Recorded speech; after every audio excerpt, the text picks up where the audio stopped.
দিতে অচেনা ঝড়ে সে করেছে নষ্ট ভেঙেছে মন আঘাতে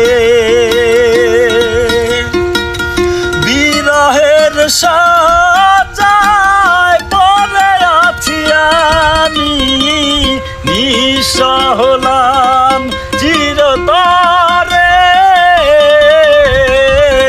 পাথরে লেখা নাম হয়তো মুছে যেতে পারে ও পাথরে লেখা নাম হয়তো মুছে যেতে পারে।